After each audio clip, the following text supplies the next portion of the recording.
Bonsoir à tous, bienvenue dans ce JT du Silmo spécial clôture du Silmo Paris 2025. 4 jours intenses viennent de s'achever au Parc des Expositions Paris-Nord Villepinte. Le monde de l'optique s'est donné rendez-vous pour partager créativité, innovation et savoir-faire. Au programme de cette édition spéciale, des micro-trottoirs avec les visiteurs, d'exposants et d'innovateurs du village tech. Focus également sur les nouveautés et les temps forts de ce salon.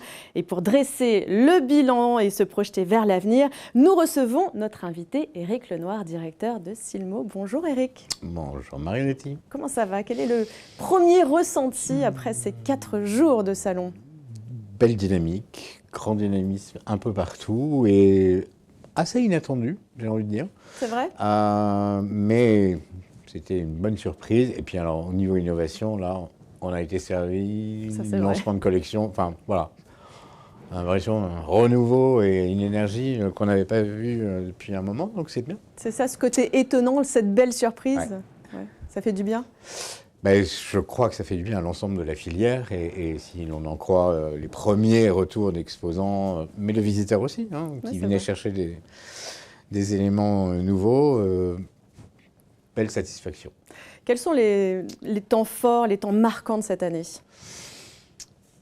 Cette année, une des thématiques fortes, c'est, vous l'avez évoqué dans le sommaire, la tech, mais au-delà de ça, l'arrivée en masse aujourd'hui de produits, de solutions liées aux lunettes connectées, mais pas que, l'intelligence artificielle, des solutions, et là on voit un foisonnement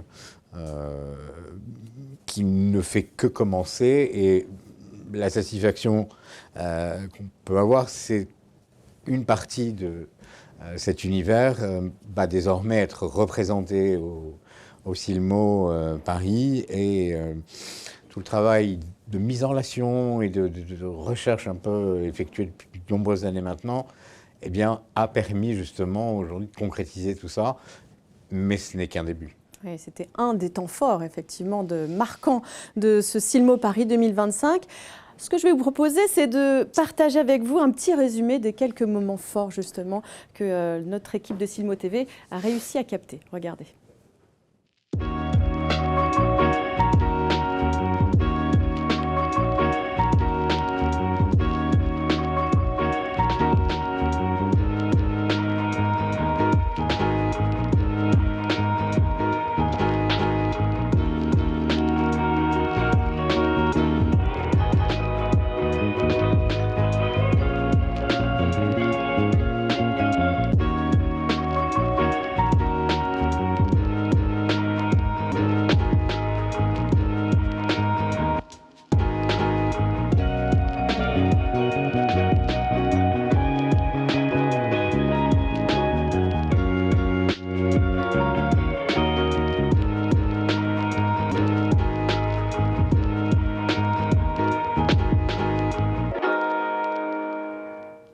Je suis toujours en compagnie d'Éric Lenoir, directeur du Silmo.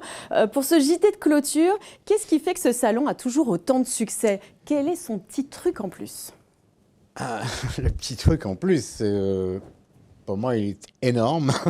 C'est le fait que quasiment l'ensemble de nos exposants et de nos partenaires attendent le Silmo Paris pour présenter leur nouvelles collections, leurs innovations en avant-première. Et c'est ce qui fait la force du salon aujourd'hui. C'est pour ça qu'on l'a appelé The Place to See, to be seen et to foresee. On a l'impression que l'année de l'optique démarre avec Silmo Paris, et ça, je l'affirme. Et donc, tous les acteurs de la filière qui cherchent à être les premiers à découvrir tout ça sont servis, et ça contribue au succès. Oui, on entend beaucoup, c'est qu'on attend le Silmo pour lancer un produit. Tout a commencé au Silmo, même des entreprises qui existent depuis 30 ans, 40 ans disent, c'est quand on a commencé à venir au Silmo que tout a débuté finalement. La nature du visitorat fait qu'on acquiert une visibilité immédiate à l'international, en France bien sûr, qui est quand même, je le rappelle, le 2e marché mondial, et à l'international, puisque plus de 55% de nos visiteurs viennent de 140 ou 145 pays. Donc, on rentre dans le grand bain immédiatement. On aide aussi les entreprises à s'y retrouver. Hein. C'est pas évident dans une telle diversité d'offres. Mais c'est le lancement, c'est la source. C'est ça le petit truc en plus. Le grand truc en plus. Vous avez raison de préciser ces visiteurs qui sont donc venus du monde entier pour découvrir les tendances et les innovations. Nous leur avons demandé ce qu'il leur plaisait sur ce salon mondial de l'optique et ce qu'ils étaient venus chercher. On les écoute. Des lunettes, des nouveautés, des nouvelles technologies, voir un peu les signaux d'or, et quoi ça ressemblait, et puis l'ambiance, et l'atmosphère. On adore, on vient chaque année. Et ben nous, ce qu'on voulait, c'est dénicher toutes ces tendances à venir et faire connaissance avec les nouvelles marques. On est venu chercher toutes les nouveautés, lunettes, beauté, en parler. Nous, on vient au Silmo pour être surpris, découvrir des nouvelles collections, pour des fournisseurs pour lesquels on n'est pas forcément visité en magasin. Donc on vient chercher des coups de cœur, de la belle fabrication sur des produits qui nous correspondent.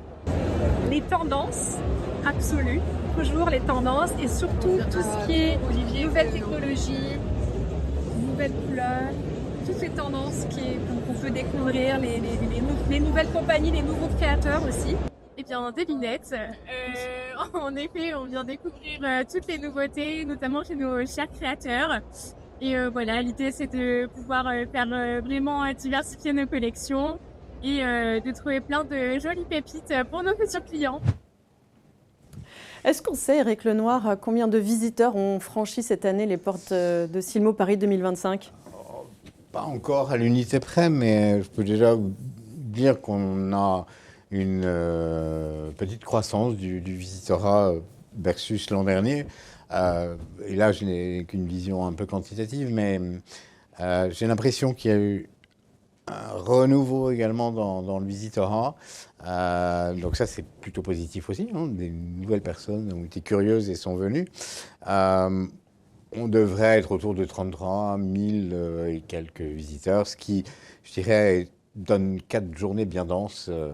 Bon, on saura les chiffres plus précisément dans les prochains jours à venir. Le salon va fermer ses portes dans quelques minutes, donc à la fin, on aura très précisément ces chiffres. Bon, il y a eu quelques autres nouveautés. Aussi, le spot RSE, Good Eye on the Planet. Good Eye on the Planet. Désolé pour l'anglicisme, mais nous sommes un salon international. On a voulu rassembler sur cet espace et matérialiser tout le travail qui est fait depuis des années, là encore, autour de cette notion de RSE et de ses liens avec la filière. C'est un lieu d'échange, d'expression des bonnes pratiques, de présentation des contenus, de conseils. Il a été très vivant. Et, beaucoup de pitch, oui, il y a eu beaucoup ma foi, là aussi, on a senti quand même que ça y est, c'est un sujet dont la filière s'est emparée. Et surtout, c'est une thématique, je dirais, qui rassemble. Donc là, on n'est pas concurrents, au contraire, on va s'entraider pour avoir une filière toujours plus vertueuse et innovante. Autre petite nouveauté, un petit clin d'œil cette année avec une exposition, moi aussi, d'Etna Barcelona, donc, qui mettait le lien entre l'art et le monde de l'optique. Là, c'est une opportunité qui s'est offerte à nous de permettre à une fondation culturelle et son mécène, en l'occurrence la société Etnia, d'exposer des œuvres de jeunes artistes. Donc, un grand décalage par rapport à ce salon où on ne voit que des produits finis. Et là, c'était des œuvres d'art purement offertes aux yeux du public. Et j'avoue qu'elle a eu un grand succès. Entre deux rendez-vous business, vous êtes bien d'aller se balader, un peu comme si on était à Paris, et d'aller voir une exposition ou encore les musées d'Oyonnax et de Moret. Exactement. Voilà, des on petits a moments le passé, mais on a aussi le futur. Oui, c'est ça, des petits moments de détente. On va revenir sur le village Silmotech. Donc, c'était, comme vous le disiez tout à l'heure, un événement phare quand même de ce Silmo Paris 2025. Une quinzaine de sociétés spécialisées dans l'IA, venues d'10 univers différents. étaient présents. Un lieu qui a l'air d'avoir été très, très visité entre les démonstrations de... Alors, il y avait Snapchat, Seaview, ACEP, etc. Alors, comment a été accueilli ce village tech? J'étais surpris par les réactions, finalement, qui étaient plutôt positives. Et là encore, je me dis que ça y est, ce sujet est intégré, pris en compte. Quelques années, c'était vu un peu comme une opposition et un danger. Là, je crois que voyant enfin la réalisation de produits et la matérialisation de tout ce dont on parle, les professionnels de l'optique traditionnelle voient des opportunités de collaboration, de développement et de création de valeur en créant du lien avec ces sociétés-là. Donc, ça ouvre aujourd'hui de nouvelles perspectives, de nouveaux développements pour les fabricants, mais aussi pour les opticiens, la vue restant au centre du dispositif. Qu'est-ce qui vous a motivé à franchir le pas justement d'intégrer au cœur du salon l'intelligence artificielle? Est-ce que c'est le comité d'experts Silmonex qui a permis cela ou c'est Le comité d'experts a ouvert, je dirais, un certain nombre de sujets. Nous, Silmo, l'avons mis en place pour justement anticiper l'arrivée de ces produits inévitables. Et là encore, c'est un travail de 6-7 années en arrière. C'est ça, Silmonex est là quand même depuis plusieurs années, oui. Pour construire un peu les fondations de cette nouvelle évolution, voire révolution dans le secteur. Et après, ce sont les professionnels qui travaillent ensemble. Hein. Nous, on est là pour mettre tout ça en avant. Ce qui nous satisfait, c'est vraiment le fait que ça y est, là aussi, les professionnels s'y intéressent. Ça a été long, mais maintenant que des produits concrets sont là, et il y en aura de plus en plus, le secteur va aborder de façon plus sereine aussi ces objets qui ont pu paraître un peu compliqués, ça alors faire que peur. voilà. Non, Alors nous avons recueilli les premières impressions de ces sociétés qui étaient présentes sur ce village tech spécial IA. On les écoute. Alors très bonnes impressions, on a eu beaucoup d'interactions avec des clients du monde entier et de nature différente. On a eu des étudiants, des écoles, mais aussi des fabricants de verre, donc très riche. This has been a fantastic show and the Tech Village has been wonderful. It's actually my first time to Silmo and first time, of course, to the Tech Village. And it's been a fantastic response. We've had an enormous crowd and we'll be back for sure. This has been a great use of our time and a great chance to meet people in the industry. Écoutez, c'est mon 9e Silmo. Par contre, c'est mon premier dans le village tech et avec Ditar.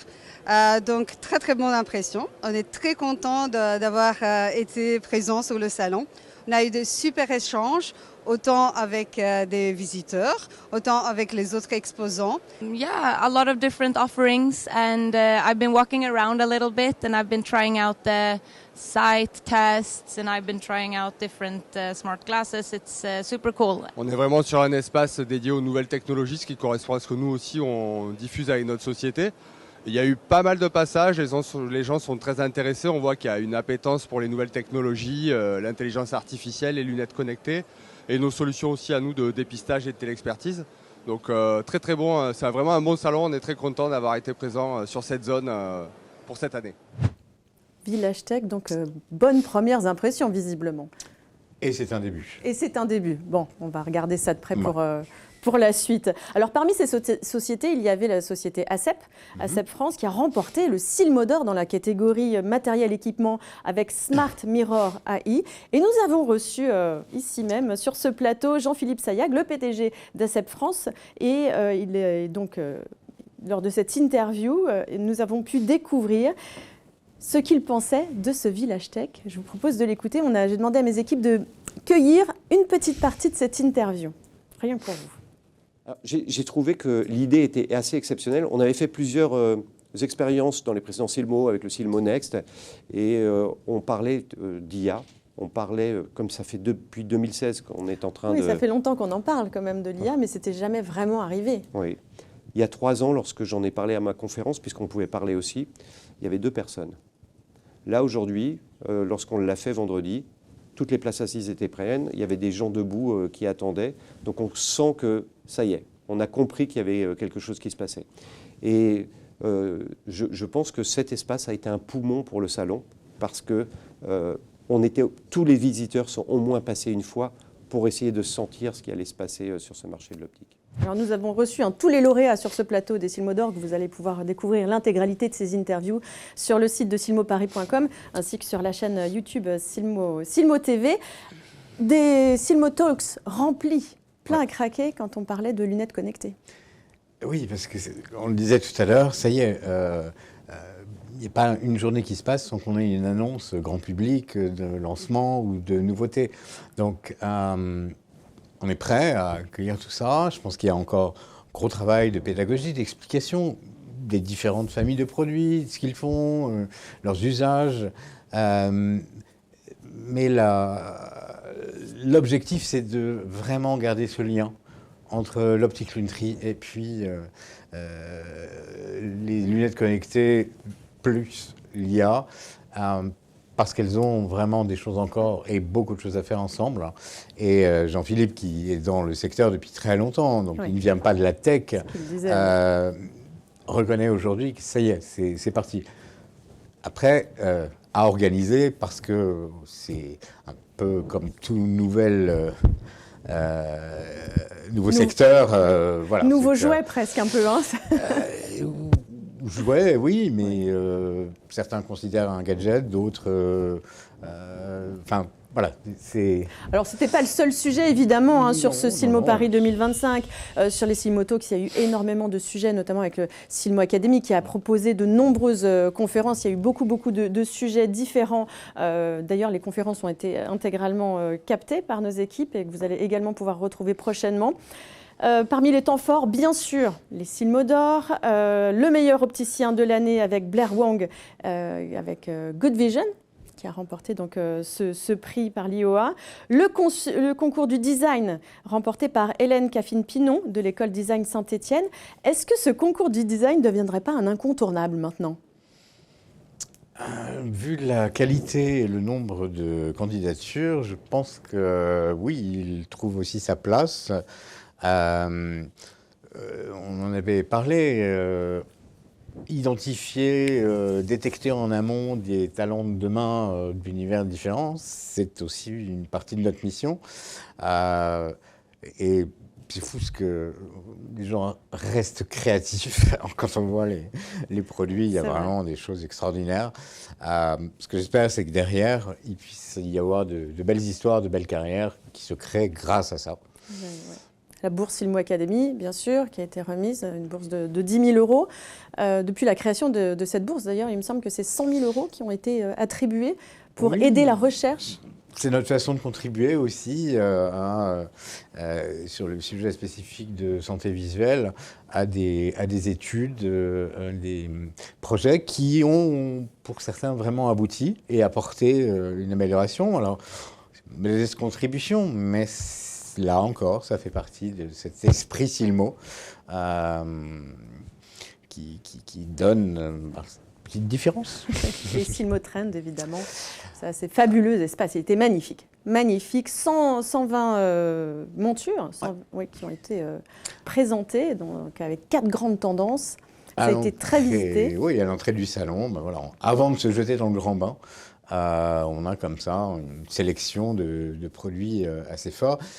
Le reportage micro-trottoir tout à l'heure, j'ai arrêté de compter, mais le nombre de fois où le mot nouveauté était prononcé.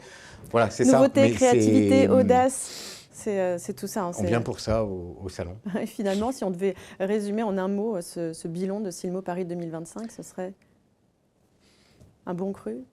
Un bon cru. Non, c'est une belle dynamique sur une filière qui toujours aussi innovante et pleine de talents qui s'expriment heureusement à Paris. Donc on est ravis de les accueillir.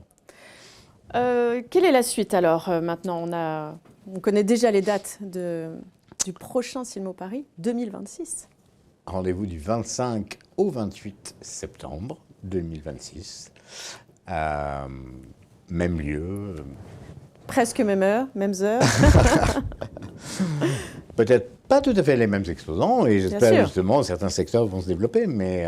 Est-ce qu'on a déjà des prémices de petites choses qui seraient dans pas les encore, tuyaux? Marie-Lise, si vous Ah, permettez, les avec mon équipe qui s'est donnée mais à fond cette année, on va se reposer quelques jours et on repart. Bon, d'accord, ok. Je resterai patiente alors. Et je les remercie vraiment parce que on fait tous ensemble un métier de passion au service d'eux. Et ils nous rendent bien les efforts qu'on peut donner par tout ce qu'ils apportent dans ce secteur. Donc merci à nos clients exposants, à nos clients visiteurs, à tous ceux qui s'impliquent pour que vive le Silmo. Et puis peut-être qu'on aura des petites informations à donner sur les prochains Silmo News, peut-être. Rendez-vous dans le prochain numéro. Dans le prochain numéro. Vous pouvez d'ailleurs aussi découvrir Nick Coffer, qui a réalisé plein de podcasts ici, donc à retrouver toutes les émissions et plein de choses aussi à retrouver sur les réseaux sociaux. Merci Eric. Est-ce qu'on a un mot de la fin? Vous avez dit merci. Est-ce qu'il y a autre chose à rajouter? On a fait le à l'année prochaine. À l'année prochaine. Merci beaucoup, Eric. Merci, merci à toute l'équipe de Silmo, Amélie Morel, Isabelle, Anne-Gaëlle et Laura, Maëlle, Karen, etc.